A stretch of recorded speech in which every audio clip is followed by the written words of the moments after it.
नमस्कार बच्चों, कैसे हैं आप सब। आशा करती हूँ आप सभी अच्छे होंगे, स्वस्थ होंगे, खुश होंगे और अपनी पढ़ाई भी अच्छे से कर रहे होंगे। तो जैसा कि आप सभी जानते हैं, मैं हूँ आपकी हिंदी की अध्यापिका और मैं स्वागत करती हूँ आप सभी का आईसीटी वर्चुअल क्लासरूम में। और आज हम यहाँ पर एकत्रित हुए हैं पढ़ने के लिए क्लास 9 की हिंदी।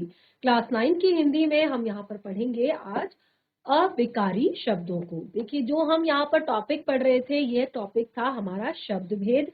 और शब्द भेदों में हमने कई तरह के शब्दों को जाना था, जिसमें हमने जाना था आपके अर्थ के आधार पर शब्द भेद, जिसमें हमने पर्यायवाची शब्द, अनेकार्थी शब्द, एकार्थी शब्द, विलोम शब्द, शब्द समझे, उत्पत्ति की दृष्टि से शब्द भेद, जिसमें तत्सम, तद्भव, देशज, विदेशी, और उसके बाद हमने रचना की दृष्टि से शब्द भेद पढ़े, जिसमें आपका आता है रूढ़ शब्द, यौगिक शब्द, योग रूढ़ शब्द।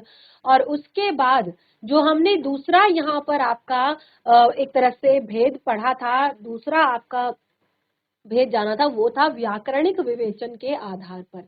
तो व्याकरणिक विवेचन के आधार पर जो शब्द भेद हमने पढ़े, उसमें मैंने आपको बताया कि जो पूरी हमारी व्याकरण है, इसमें शब्दों को 8 भागों में बांटा गया है। यानी कि समझने के लिए उनको 8 अलग अलग भागों में बांटा गया है। और उसके बाद भी 8 भागों में बांटने के बाद भी चारों को एक तरफ, चारों को एक तरफ, यानी कि 4 भागों को हमने अलग रखा, 4 को हमने अलग रखा। तो अलग अलग करने का जो एक तरीका था, वो था विकारी और अविकारी शब्दों के रूप में। विकारी यानी कि जो लिंग, वचन, काल, पुरुष के आधार पर परिवर्तित हो जाते हैं, अपने स्वरूप को चेंज कर लेते हैं। अगर एक वचन है तो एक वचन हो जाते हैं, बहुवचन है तो बहुवचन हो जाते हैं, स्त्रीलिंग है तो स्त्रीलिंग हो जाते हैं, पुल्लिंग के लिए प्रयोग होते हैं तो पुल्लिंग हो जाते हैं। तो इस तरह से उन शब्दों को हमने कहा था विकारी शब्द, जिसमें हमारे 4 तरह के शब्द आए थे। और लास्ट सेशन में हमने अपना चौथा टॉपिक यहाँ पर कंप्लीट किया था, संज्ञा, सर्वनाम, क्रिया, विशेषण, जिसमें लास्ट टॉपिक था हमारा क्रिया। संज्ञा, सर्वनाम और विशेषण हम पढ़ चुके थे, जिसमें क्रिया हम पढ़ रहे थे। तो क्रिया टॉपिक को एक तरह से जो पढ़ते पढ़ते हमने अपने लास्ट सेशन में क्रिया टॉपिक को कंप्लीट किया। और अब हम यहाँ पर आगे बढ़ रहे हैं अपने दूसरे भाग की तरफ। यानी कि जैसे मैंने बताया कि 8 भागों में बांटा, तो 8 में से हमने 4 को रखा विकारी और 4 को रखा अविकारी में। तो आज हम शुरू करने जा रहे हैं अविकारी शब्द। तो अविकारी शब्द किसे कहते हैं, सबसे पहले परिभाषा जानेंगे, उसके बाद अविकारी शब्दों के भेद जानेंगे, यानी कि अविकारी शब्दों के अंतर्गत कौन कौन से शब्द हमारे रखे गए हैं। तो इस तरह से मुझे लगता है अब आपको संज्ञा, सर्वनाम, क्रिया, विशेषण, इन चारों टॉपिक में बहुत ज्यादा एक तरह से डाउट नहीं होंगे, क्योंकि ये आपके क्लास 8 तक के टॉपिक हैं। और यहाँ पर 9th में आकर भी हमने आपको काफी सारी चीजें रिवाइज कर दी है। इसमें मैंने लगभग सारे टॉपिक आपको रिवाइज करवा दिए हैं। तो चलिए शुरू करते हैं अविकारी शब्दों से। अब देखिए, अविकारी शब्द होते क्या है। ठीक है, अविकारी शब्दों से ये मिलकर बना है। तो यहाँ पर ध्यान दीजिए, जो अविकारी शब्द है ये 2 शब्दों से मिलकर बना है। अ, ठीक है, अ जो कि एक शब्दांश है। क्या है? शब्दांश है। ठीक है, उसके बाद दूसरा है आपका विकारी। ठीक है, दूसरा है आपका विकारी, और ये पूरा क्या है? शब्द है। तो इन दोनों से ये मिलकर बना है अ तथा विकारी। तो यहाँ पर अर्थात जिसका अर्थ होता है अविकारी, अ तथा जिसमें बिना, विकारी अर्थात विकार के, यानी कि जिसमें कोई भी परिवर्तन नहीं होता। तो परिभाषा यहाँ पर सबसे पहले लिखते हैं। और देखिए, अविकारी शब्दों को ही अव्यय शब्द भी कहा जाता है। अविकारी शब्दों को ही अव्यय शब्द भी कहा जाता है, क्योंकि इसका कुछ भी व्यय नहीं होता, इसका कुछ भी खर्च नहीं होता, इसका कुछ भी चेंज नहीं होता। चाहे लिंग हो, चाहे वचन हो, चाहे पुरुष हो, चाहे काल हो, किसी के भी आधार पर। ठीक है, अब देखिए आप यहाँ पर अव्यय, जिसका कोई व्यय ना हो, जिसका कुछ खर्च ना हो। तो परिभाषा सबसे पहले हम यहाँ पर लिखेंगे परिभाषा। और परिभाषा किसकी लिख रहे हैं हम? हम परिभाषा लिख रहे हैं अविकारी यानी कि अव्यय शब्दों की। ध्यान पूर्वक देखिएगा और नोट डाउन कीजिएगा। जिन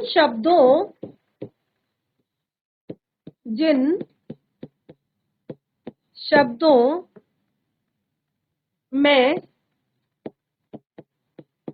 लिंग वचन, जिन शब्दों में लिंग वचन काल पुरुष, पुरुष यानी कि पढ़ा होगा आपने उत्तम पुरुष, मध्यम पुरुष और अन्य पुरुष, ठीक है। जिन शब्दों में लिंग वचन काल पुरुष के कारण आदि के कारण, कारक भी हो सकता है इसीलिए इसको आदि लिखा है, के कारण कोई भी परिवर्तन नहीं होता, कोई भी परिवर्तन नहीं होता,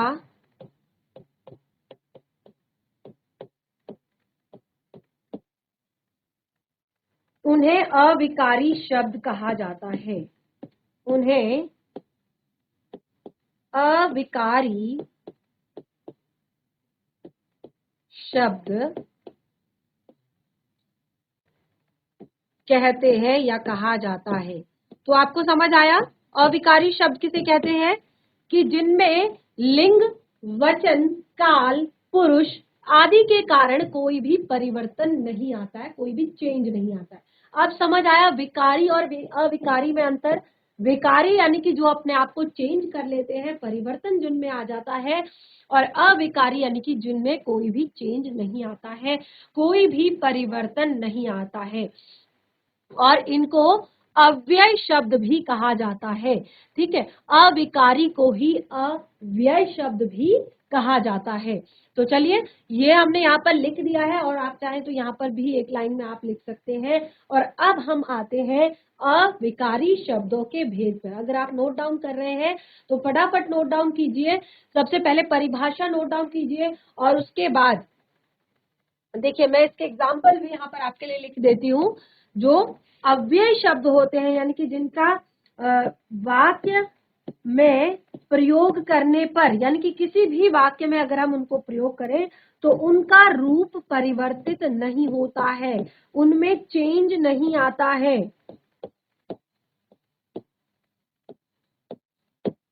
ये कुछ शब्द हैं आदि, बहुत सारे शब्द हैं, अभी हम इनको आगे पढ़ेंगे, आप देखेंगे अलग अलग इनके भेदों के आधार पर। ठीक है, तो ये कुछ एग्जाम्पल है, जैसे इधर, और, परंतु, किंतु, लेकिन, और, बल्कि, बहुत सारे शब्द है, तथा, या, आदि। तो बहुत सारे शब्द हैं जो आपके क्या है, अविकारी शब्द है, जो चेंज नहीं होते, परिवर्तित नहीं होते, लिंग के आधार पर, वचन के आधार पर, काल के आधार पर और पुरुष के आधार पर। अब देखिए इनके भेदों को पढ़ते हैं, और भेदों को पढ़ने से ही आपको पूरा जो ये टॉपिक है ये अच्छे से क्लियर होगा। अव्यय या अविकारी शब्दों के भेद।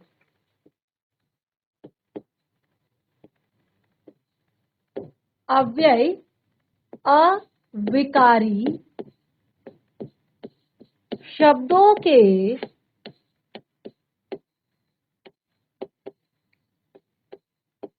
भेद। अब देखिए इसके 4 भेद होते हैं, इसके मुख्यतः 5 भेद होते हैं। वैसे तो जो मेन चीजें हैं वो 4 होती है, लेकिन एक लास्ट में निपात भी होता है, तो आप उसको भी पढ़ेंगे। तो सबसे पहले कौन कौन से होते हैं? मुख्यतः 4 भेद। क्रिया विशेषण, क्रिया विशेषण, उसके बाद आता है आपका संबंध बोधक,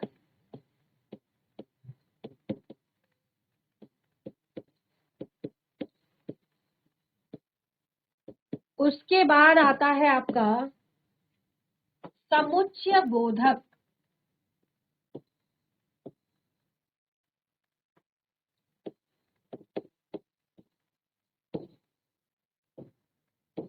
उसके बाद आता है आपका विस्मयादि बोधक,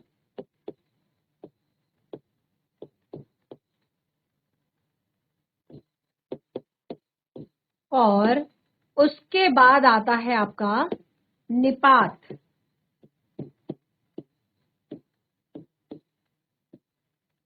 तो मुख्य रूप से आपके ये 4 भेद होते हैं, किसके? अव्यय या अविकारी शब्दों के। कौन कौन से? क्रिया विशेषण, संबंध बोधक, समुच्चय बोधक, विस्मयादि बोधक और निपात। तो अब आप यहाँ पर देखेंगे कि सबसे पहला जो टॉपिक आपको यहाँ पर दिया गया है वो है क्रिया विशेषण, और हम यहाँ पर शब्दों की बात कर रहे हैं, और वो भी अविकारी शब्दों की या अव्यय शब्दों की बात हम यहाँ पर कर रहे हैं। तो क्रिया विशेषण शब्द जो होते हैं वो क्या होते हैं? अव्यय होते हैं, अविकारी होते हैं। ठीक है, तो अब देखिए क्रिया विशेषण। आप सभी को क्रिया की परिभाषा पता है। लास्ट सेशन में हम क्रिया की परिभाषा ही पढ़ रहे थे, क्रिया के भेदों को ही पढ़ रहे थे। तो क्रिया आपको पता है क्या होता है? क्या होती है क्रिया? किसी काम के करने या होने का बोध जिस शब्द से होता है उसे हम क्रिया कहते हैं। ठीक है, और क्रिया का मूल रूप होता है धातु, क्रिया के मूल रूप को धातु कहते हैं। फिर उसके बाद क्रिया का सामान्य रूप, जब हम उसमें ना प्रत्यय जोड़ देते हैं। उसके बाद क्रिया के भेद, आपके कर्म के आधार पर और दूसरा रचना के आधार पर।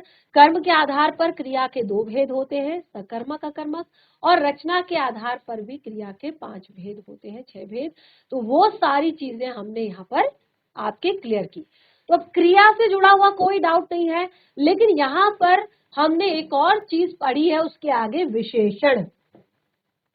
एक और चीज लिखा है हमने उसके आगे, विशेषण। तो देखिए क्रिया कंफर्म है, उससे पहले हमने टॉपिक पढ़ा था विशेषण। किसे कहते हैं विशेषण? जब हम संज्ञा या सर्वनाम की विशेषता को बताते हैं, जिन शब्दों के द्वारा संज्ञा या सर्वनाम की विशेषता बताई जाती है उसे कहते हैं विशेषण। ठीक है, अब क्रिया विशेषण क्या होता है? क्रिया पता चल गया, जिससे काम करने का बोध हो रहा है, किसी काम के करने या होने का बोध हो रहा है। तो क्रिया विशेषण की बात करते हैं। क्रिया विशेषण यानी कि जो क्रिया की विशेषता को बताता हो, जो क्रिया की विशेषता को बताता हो। जैसे घोड़ा दौड़ता है, क्रिया है, लेकिन घोड़ा तेज दौड़ता है, ये क्या है? क्रिया विशेषण है, क्योंकि ये क्या बता रहा है? क्रिया की विशेषता को बता रहा है, तेज दौड़ता है। ठीक है, ये क्या बता रहा है? क्रिया की विशेषता को बता रहा है। तो विशेषण टॉपिक भी हमने पढ़ा है, विशेषण के भेद भी हमने पढ़े हैं, और क्रिया भी हमने पढ़ा है, और क्रिया के भेद भी हमने पढ़े। अब हमने दोनों को साथ में पढ़ना है। क्रिया विशेषण एक शब्द है जो किसी भी, अब देखिए क्रिया भी चेंज होती है और विशेषण भी चेंज होता है। ये दोनों अलग अलग शब्द अगर देखें तो दोनों ही अविकारी शब्द है, क्रिया विकारी शब्द है, क्रिया भी विकारी शब्द है और विशेषण भी विकारी शब्द है। लेकिन अगर हम दोनों को साथ में क्रिया विशेषण शब्द को पढ़े तो वो आपका अविकारी शब्द है। तो चलिए शुरू करते हैं सबसे पहले क्रिया विशेषण से।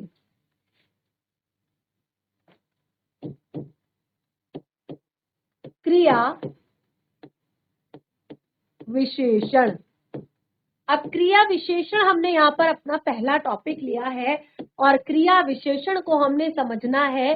तो उससे पहले हम क्रिया विशेषण की परिभाषा यहाँ पर आपको बताएंगे कि क्रिया विशेषण होता क्या है। क्रिया विशेषण होता क्या है?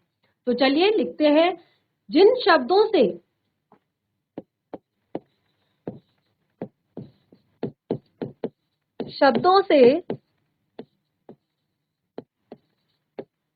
क्रिया की विशेषता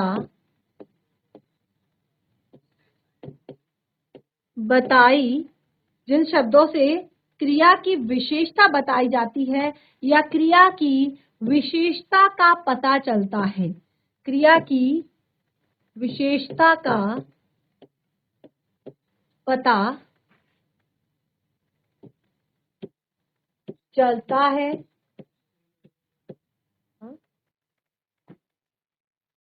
जिन शब्दों से क्रिया की विशेषता का पता चलता है उसे क्रिया विशेषण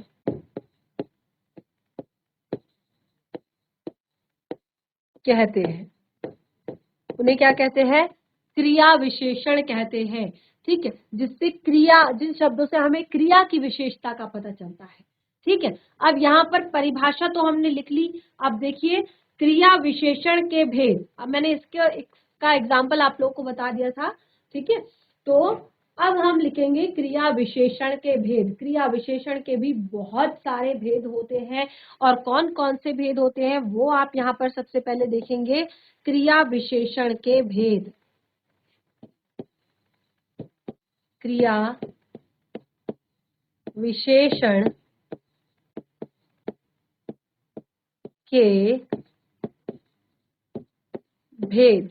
अब मैंने आपको यहाँ पर उदाहरण इसीलिए नहीं दिया क्योंकि अभी आप जब क्रिया विशेषण के भेद देखेंगे तो इसमें सारे के सारे एग्जाम्पल आपको मिल जाएंगे।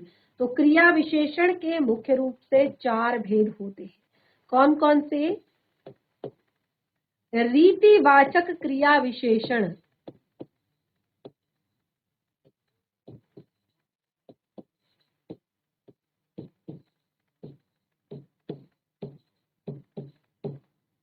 रीतिवाचक क्रिया विशेषण। दूसरा है आपका कालवाचक क्रिया विशेषण, कालवाचक क्रिया विशेषण। तीसरा है आपका स्थान वाचक क्रिया विशेषण।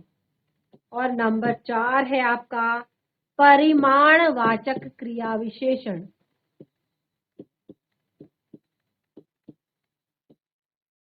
परिमाणवाचक क्रिया विशेषण। तो देखिए हमने यहाँ पर जो ये टॉपिक है, ये टॉपिक आपका बहुत ही लेंदी होने वाला है, और एक तरह से इस टॉपिक में आपने काफी सारी चीजें यहाँ पर पढ़नी है। तो इसीलिए बिल्कुल ध्यान से समझिएगा, और साथ ही ये टॉपिक आपको आगे भी बहुत ज्यादा काम आने वाला है। बहुत सारी चीजें होती है जो इस चैप्टर से, इन पाठों से जुड़ी हुई होती है, खास तौर पर इन अविकारी शब्दों से जुड़ी हुई होती है। तो पहला हमने, जैसे मैंने बताया, क्रिया विशेषण। तो अब जिन शब्दों से क्रिया की विशेषता पता चलती है उन्हें तो हमने कह दिया क्रिया विशेषण। और क्रिया विशेषण के जो भेद हैं, जैसे यहाँ पर हमने लिखा है रीतिवाचक क्रिया विशेषण। रीति, रीति जो शब्द है इसका अर्थ होता है विधि या तरीका।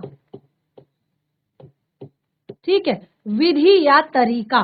ठीक है, अब रीतिवाचक क्रिया विशेषण यानी कि जिसमें क्रिया के होने की विधि पता चलती है तो उसे रीतिवाचक क्रिया विशेषण कहते हैं। यानी कि यहाँ पे पता चल रहा है काम कैसे हो रहा है। ठीक है, अगला है कालवाचक क्रिया विशेषण।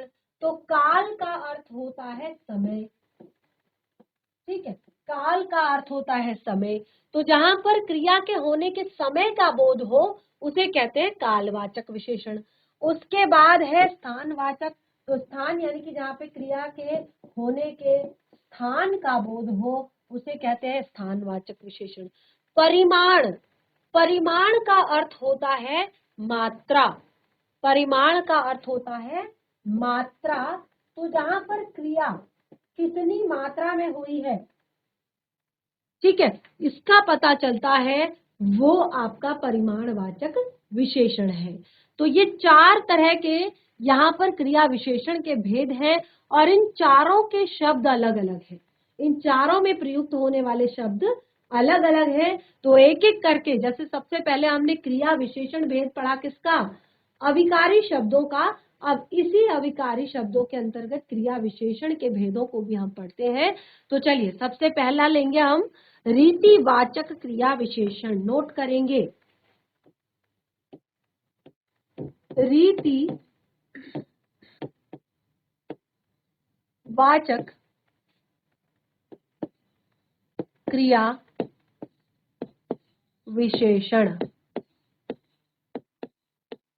रीतिवाचक क्रिया विशेषण। रीतिवाचक क्रिया विशेषण यानी कि क्रिया के होने की रीति जहां पे पता चलती है। तो इसको लिख लेते हैं एक बार। क्या होता है? जिन शब्दों से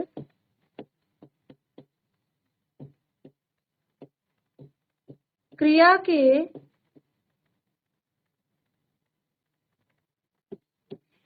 होने की विधि,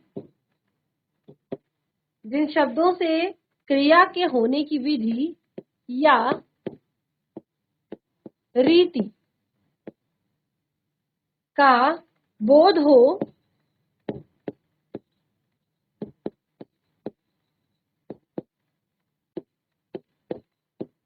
उन्हें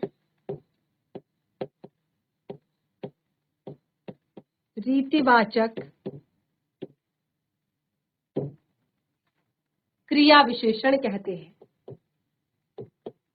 क्रिया विशेषण कहते हैं।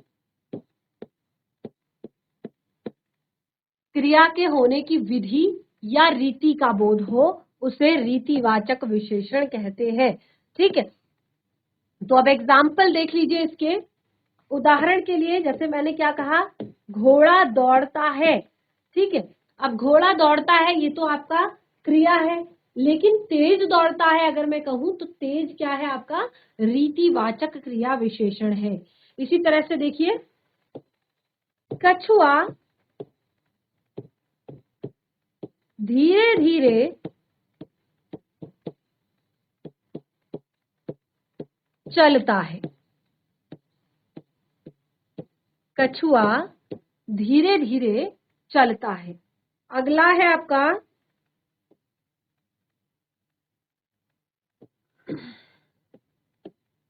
गाड़ी तेज चल रही है। अगला है मामा जी अचानक आ गए।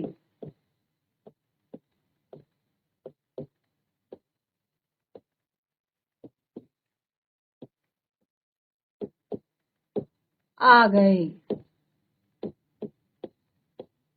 अब आप देखिए तीन तरह के यहाँ पर मैंने आपको एग्जाम्पल लिखवाए हैं तीन तरह के। तो तीनों में आपने पहले बताना है कि रीतिवाचक क्रिया विशेषण शब्द कौन सा है। तो देखिए, कछुआ चलता है तो क्रिया है, लेकिन हमने कहा कछुआ धीरे धीरे चलता है, तो धीरे धीरे क्या है? आपका क्रिया विशेषण है। धीरे धीरे क्या है? आपका क्रिया विशेषण है। गाड़ी तेज चल रही है। अब गाड़ी चल रही है तो आपकी क्रिया है, लेकिन तेज चल रही है तो ये आपका क्रिया विशेषण है। मामा जी अचानक आ गए। मामा जी आ गए तो आपकी क्रिया है, लेकिन मामा जी अचानक आ गए वो आपकी क्रिया विशेषण है। और कैसी क्रिया विशेषण है? ध्यान दीजिएगा, रीतिवाचक क्रिया विशेषण है, यानी कि विधि बताई जा रही है क्रिया के होने की। तो कैसे हो रही है? यहाँ पर धीरे धीरे, और यहाँ पर तेज, और यहाँ पर अचानक।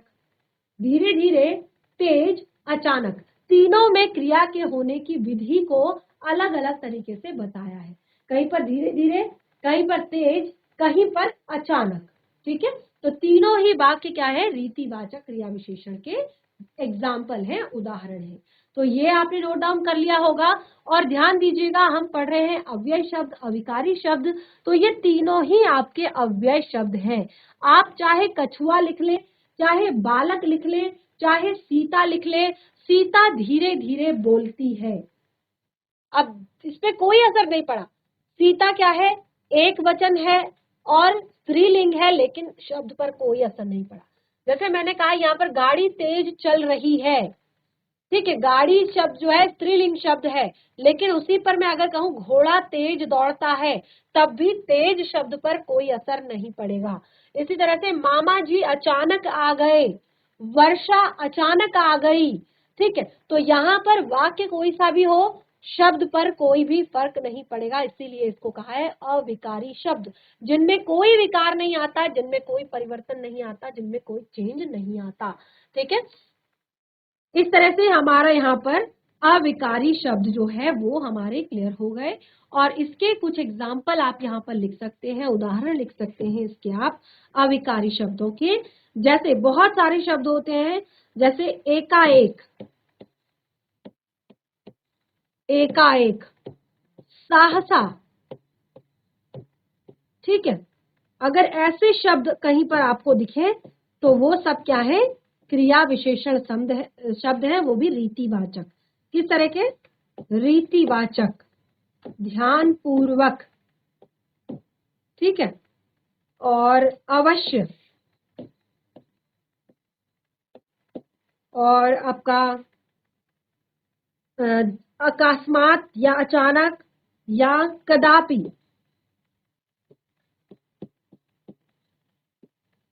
ठीक है, तो इस तरह के और भी बहुत सारे शब्द हैं जो आपके रीतिवाचक क्रिया विशेषण हैं, तो इनको भी आप ध्यान रखिए। जहां पर भी ये शब्द आते हैं इनको आप कहिएगा रीतिवाचक क्रिया विशेषण अव्यय शब्द। और ये सारे अव्यय शब्द हैं, ये बिल्कुल भी अपने आप में कहीं पर भी चेंज नहीं होते हैं लिंग वचन क्रिया के आधार पर। ठीक है, तो इस तरह से हमारा पहला भेद यहाँ पर क्लियर हुआ, रीतिवाचक क्रिया विशेषण। और मैं आशा करती हूँ कि आपने नोट डाउन भी कर लिया होगा। अगला है काल वाचक क्रिया विशेषण।